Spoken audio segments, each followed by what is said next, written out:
আমন্ত্রণ সংবাদ রাতে দেখছেন, সঙ্গে আছি রাবিয়া ইসলাম স্নেহা। 226 জনকে হত্যার লাইসেন্স পেয়েছি, ফরেনসিক টেস্টে শেখ হাসিনার এমন বক্তব্যের সত্যতা পেয়েছে সিআইডি। আদালতের জন্য এটি হুমকি কিনা 15 মের মধ্যে হাসিনার কাছে তার ব্যাখ্যা চেয়েছে আন্তর্জাতিক অপরাধ ট্রাইব্যুনাল। একই সঙ্গে আবুল হাসান হত্যার অভিযোগে শামীম ওসমানের ছেলে অয়ন ওসমান সহ 8 জনের বিরুদ্ধে গ্রেফতারি পরোয়ানা জারি করা হয়। দ্রুত সময়ে শেখ হাসিনার বিচার কাজ শুরু করার কথা জানান চিফ প্রসিকিউটর তাজুল ইসলাম। সাবরিনা মজুমদারের রিপোর্ট। মামলা জি আমার তো গোবিন্দ গাছখান, আমার তো সারা বাংলাদেশে 227টা মার্ডার কেস। জি ঠিক।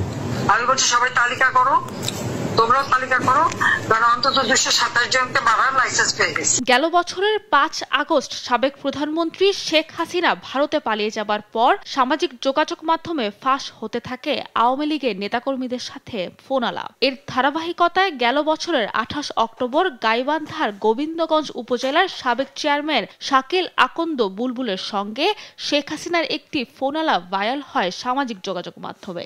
এ ঘটনায় গণমাধ্যমে শেখ হাসিনার বক্তব্য প্রচারে নিষেধাজ্ঞা দেয় আন্তর্জাতিক অপরাধ ট্রাইব্যুনাল। ওই ফোন আলাপে শেখ হাসিনা বলেন তার বিরুদ্ধে 227টি মামলা হয়েছে, তাই 227 জনকে হত্যার লাইসেন্স পাওয়া গেছে। এছাড়া বিএনপির নেতাদের বাড়িঘর ভাঙচুর নিয়েও কথা বলেন তিনি। এটি তারই কণ্ঠের বলে প্রতিবেদনে প্রমাণ পেয়েছে সিআইডি। একই সঙ্গে অভিযোগ আনা হয় হুমকি ও বিচার কাজে বাধা দেওয়ার। বিষয়টি বুধবার প্রসিকিউশনে জানালে আগামী 15 মের মধ্যে শেখ হাসিনার কাছে এই বক্তব্যের ব্যাখ্যা চান ট্রাইব্যুনাল। এই কথোপকথনের মাধ্যমে এইটা তদন্ত সংস্থার কাছে সুস্পষ্ট হয়েছে যে এই দুজন অপোজিট পার্টি অর্থাৎ আসামি শেখ হাসিনা এবং শাকিল আহমেদ তাদের কথোপকথনের মাধ্যমে আন্তর্জাতিক অপরাধ ট্রাইব্যুনালে চলমান যে বিচার প্রক্রিয়া তার সাক্ষীদেরকে ভয়ভীতি দেখিয়েছেন, বিচার প্রক্রিয়াকে বাধাগ্রস্ত করার চেষ্টা করেছেন এবং এইখানে যে মামলাগুলো রয়েছে সেগুলোকে প্রেজুডিস করার চেষ্টা করেছেন। এদিন নারায়ণগঞ্জে জুলাই আগস্টের আন্দোলনে আবুল হাসান খানকে হত্যার অভিযোগে শামীম ওসমানের ছেলে অয়ন ওসমান সহ 8 জনের বিরুদ্ধে গ্রেফতারি পরোয়ানা জারি করেন ট্রাইব্যুনাল। একই সঙ্গে আশুলিয়া থানায় 6 জনের মরদেহ পোড়ানোর ঘটনায় পুলিশের এসআই আরাফাত উদ্দিন ও এএসআই কামরুল হাসানকে ট্রাইব্যুনালে হাজির করার নির্দেশ দেওয়া হয়। সর্বশেষ সময়ে তদন্ত সংস্থায় নতুন কিছু আলামত এবং নতুন কিছু তথ্য প্রমাণ পাওয়ার প্রেক্ষিতে তদন্তের জন্য সময় বৃদ্ধি করে নিয়েছেন। সেই তদন্তে এই দুজন পুলিশ অফিসারের সম্পৃক্ততা প্রমাণিত হয়েছে। শামীম ওসমানের বিরুদ্ধে আগে থেকেই এই আদালতের গ্রেপ্তারি পরোয়ানা জারি আছে। বাকি যেসব আসামি তাদের নাম আমরা প্রকাশ করছি না, যেহেতু তাদেরকে গ্রেপ্তার করার প্রয়োজন আছে। এছাড়া স্বামীর অসুস্থতার চিকিৎসার জন্য প্যারোলে মুক্তি চেয়েছেন সাবেক শিক্ষামন্ত্রী দীপু মনি। তার আবেদনটি স্বরাষ্ট্র মন্ত্রণালয়ে করার কথা বলা হয়েছে। সাবরিনা মজুমদার, দেশ টিভি, ঢাকা। বর্তমান বিশ্ব পরিস্থিতিতে যুদ্ধের প্রস্তুতি না রাখা আত্মঘাতী, তাই সশস্ত্র বাহিনীকে যুদ্ধ প্রস্তুতি রাখতে নির্দেশনা দিয়েছেন প্রধান উপদেষ্টা ডক্টর মোহাম্মদ ইউনূস। দেশপ্রেম ও পেশাদারিত্বের মধ্য দিয়ে আগামীর নিরাপদ বাংলাদেশ গড়ে তোলা সম্ভব বলেও মন্তব্য করেন তিনি। সাইফুল রিপনের রিপোর্ট।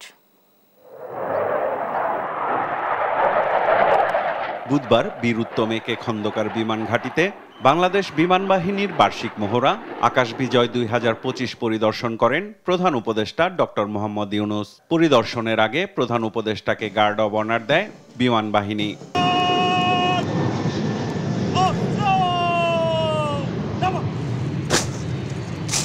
মহড়ায় অংশ নেয় বিমান বাহিনীর সব ঘাঁটি ও ইউনিটের যুদ্ধ বিমান, পরিবহন বিমান, helicopter, unmanned Arial vehicle, radar এবং অন্যান্য আকাশ প্রতিরক্ষা ব্যবস্থা। প্রত্যক্ষ ও পরোক্ষভাবে অংশ নেয় সেনাবাহিনী, নৌবাহিনী, border guard, police, fire service and civil defence ও বিএনসিসির সদস্যরা। মহড়া পরিদর্শন শেষে দিক নির্দেশনামূলক বক্তব্য রাখেন প্রধান উপদেষ্টা। জানান বিমান বাহিনীকে অত্যাধুনিক করে গড়ে তুলতে সরকারের প্রচেষ্টা অব্যাহত আছে। তিনি আরো বলেন, যুদ্ধ না চাইলেও বর্তমান বিশ্ব পরিস্থিতিতে যুদ্ধের প্রস্তুতি না থাকা আত্মঘাতী। এখন আমরা যখন কথা বলছি তখন আমাদেরই কাছে ভারত পাকিস্তান যুদ্ধ হই হই অবস্থার মধ্যে রয়ে গেছে। এরকম পরিস্থিতিতে আমরা বাস করি। তো কাজেই এই পরিস্থিতির মধ্যে প্রস্তুতি না নেওয়াটা আত্মঘাতী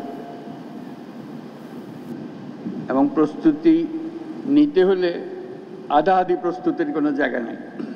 দেশের আর্থিক পরিস্থিতি বিবেচনায় শান্তির দিকে হাত বাড়িয়ে কৌশলী হতে হবে বলেও মন্তব্য করেন ডক্টর মোহাম্মদ ইউনূস। বিগত সরকারের যথেচ্ছাচারের কারণে যা ছিল তাও লুটপাট হয়ে গেছে। এই পরিস্থিতিতে আমাদের সামগ্রিক স্ট্র্যাটেজি ঠিক করতে হবে, শান্তির দিকে আমাদের হাত বাড়িয়ে রাখতে হবে সবসময়, কিন্তু প্রস্তুতিতেও থাকতে হবে। মহান স্বাধীনতা যুদ্ধ ও ২৪-এর গণ অভ্যুত্থানে শহীদদের প্রতি শ্রদ্ধা জানিয়ে প্রধান উপদেষ্টা বলেন, দেশপ্রেম ও পেশাদারিত্বের মধ্য দিয়েই আগামী দিনের নিরাপদ বাংলাদেশ গড়ে তুলতে হবে। দেশপ্রেম ও পেশাদারিত্বই আগামী দিনের নিরাপদ ও সমৃদ্ধ বাংলাদেশ গড়ার মূল ভিত্তি।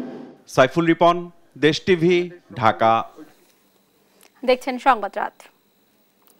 দেশে চলমান হিংসা প্রতিহিংসার অবসান ঘটিয়ে একটি বিভেদ মুক্ত সমাজ গড়ার আহ্বান জানিয়েছেন বিএনপি মহাসচিব মির্জা ফখরুল ইসলাম আলমগীর। আর আওয়ামী দোসররা পালিয়ে যাওয়ার কারণে তাদের মালিকানাভুক্ত প্রতিষ্ঠানগুলো বন্ধ না করে প্রশাসন নিয়োগ দিয়ে চালানোর আহ্বান জানিয়েছেন বিএনপি সিনিয়র যুগ্ম মহাসচিব রুহুল কবির রিজভী। দেশব্যাপী বিভিন্ন কর্মসূচিতে যোগ দিয়ে এসব কথা বলেন তারা। বিস্তারিত নিয়াজ মোর্শেদের প্রতিবেদনে। বুধবার দুপুরে ঠাকুরগাঁওয়ের সেন্ট মাদার তেরেসা স্কুলের শিক্ষক শিক্ষার্থীদের সঙ্গে মত বিনিময় করেন বিএনপি মহাসচিব মির্জা ফখরুল ইসলাম আলমগীর। এ সময় তিনি চলমান হিংসা প্রতিহিংসা ও বিভেদের অবসান ঘটিয়ে একটি সম্প্রীতির সমাজ গড়ার আহ্বান জানান। আমাদের দুর্ভাগ্য যে আজকাল গোটা পৃথিবী কেমন যেন একটা ডিভাইসিভ হয়ে গেছে, বিভক্ত হয়ে গেছে। হিংসা প্রতিহিংসা হানাহানি এটা গোটা পৃথিবীময় চলছে। এটাকে থেকে বেরিয়ে আসার একমাত্র পথ হচ্ছে সত্যিকার অর্থে মানুষের মধ্যে ভালোবাসা সৃষ্টি করা। আমাদের ছেলেমেয়েরাই তাদের বুকের তাজা রক্ত দিয়ে আমাদেরকে নতুন একটা সুযোগ তৈরি করে দিয়েছে। আর রাজধানীর নয়াপল্টনে বিএনপির কেন্দ্রীয় কার্যালয়ে শ্রমিক সমাবেশ উপলক্ষে এক সংবাদ সম্মেলনে বিএনপির সিনিয়র যুগ্ম মহাসচিব বলেন, আওয়ামী লীগের দোসরদের মালিকানাভুক্ত প্রতিষ্ঠানগুলো বন্ধ করে যদি শ্রমিকদের ছাঁটাই করা হয় তবে তা সরকারের ভুল নীতি হবে। ওই সমস্ত প্রতিষ্ঠানের মালিক যারা অন্যায় করেছে, যারা টাকা পাচার করেছে, যারা হাত মিলিয়েছে এবং সরকারকে টিকিয়ে রাখার জন্য নানা মন্ত্রণা দিয়েছে, তাদের বিচার করুন, তাদেরকে বিচার করতে হবে। কিন্তু তাদের ফেলে রাখা প্রতিষ্ঠানগুলো, সেখানে শুধুমাত্র সাধারণ শ্রমিক থেকে শুরু করে একেবারে শিক্ষিত বেকার ইঞ্জিনিয়ার এবং একেবারে গ্র্যাজুয়েট ইঞ্জিনিয়ার থেকে শুরু করে খুবই মেধাবী ছেলেরা পর্যন্ত সব বেকার হয়ে যাচ্ছে। তো এইটা তো আমার মনে হয় যে সরকারের ভুল নীতি। এদিকে দুপুরে ঢাকা বিশ্ববিদ্যালয় এলাকায় নিষিদ্ধ ছাত্র সংগঠন ছাত্রলীগের বিচারের দাবিতে বিক্ষোভ মিছিল করে ছাত্রদল। নিয়াজ মোর্শেদ, দেশ টিভি, ঢাকা। এই ছিল এখনকার সংবাদ রাত। পরের বুলেটিন দেখার আমন্ত্রণ রইল। ধন্যবাদ সবাইকে।